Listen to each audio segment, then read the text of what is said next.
In this video, I'm going to walk you through my behavior change project where my goal was to drink more water consistently. I'll explain my SMART goals, what motivated me, how my stage of change shifted over time, the challenges I faced, and the lessons I learned that I will carry into my personal and professional life. My behavior change goal was to drink at least 64 ounces of water per day, which is 8 cups, over the span of October. This goal was specific, measurable, attainable, realistic, time-bound. I chose this behavior because I often realized I was dehydrated, sluggish, relying too much on coffee and energy drinks. I hoped the benefits would include better energy, clearer skin, fewer headaches, and improved overall health. Overall, my performance was a lot better than I expected. Usually, when I find myself drinking water, it's during practice. But that's not enough. So that's another reason why I chose it. At the start, I was between contemplation and preparation. I knew I needed to drink more water, but wasn't doing it consistently. I moved into the action stage once I set my SMART goals and started tracking daily. I used several processes of change. Consciousness raising, I educated myself on how dehydration affects mood and performance. Self-liberation, I imagined the difference between my tired, dehydrated self and a healthier version of me. Helping relationships, I asked a friend, actually my fiance, to check in with me weekly. Counter conditioning, I replaced afternoon soda and coffee and energy drinks with a big glass of water. My self-efficacy grew over time. At first, drinking enough water seemed like a chore, but by week 3, I felt confident, hitting 64 ounces almost automatically.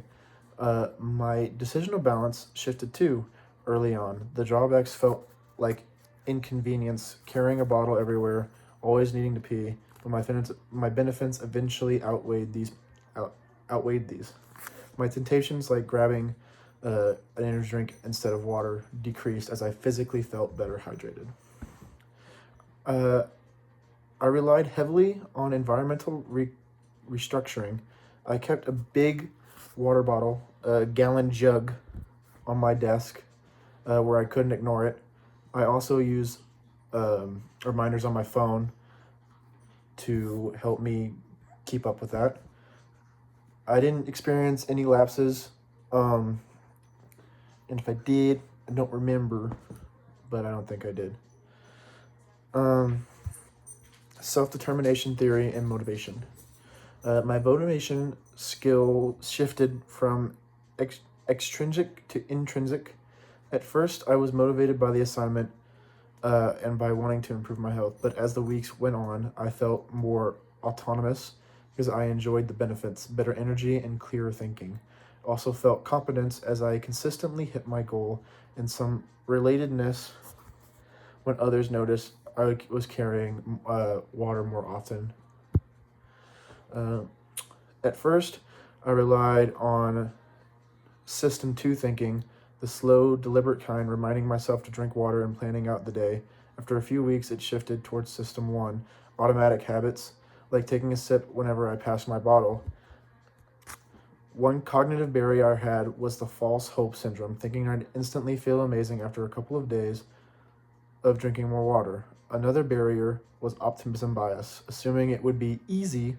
These illusions actually made me underestimate the effort required for consistency. I used a hydration app as my self-monitoring tool. Also reminders on my phone, like through the calendar app. Seeing my daily, weekly totals helped keep me honest, and the data showed patterns. I always drank more on weekdays than weekends. I plan to continue this habit, but now with a slightly higher goal, around 70 or 80 ounces on active days, I also maintain my tracking because it really makes a difference.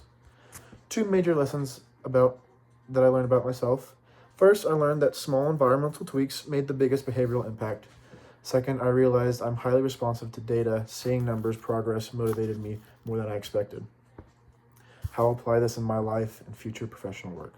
Personally, I plan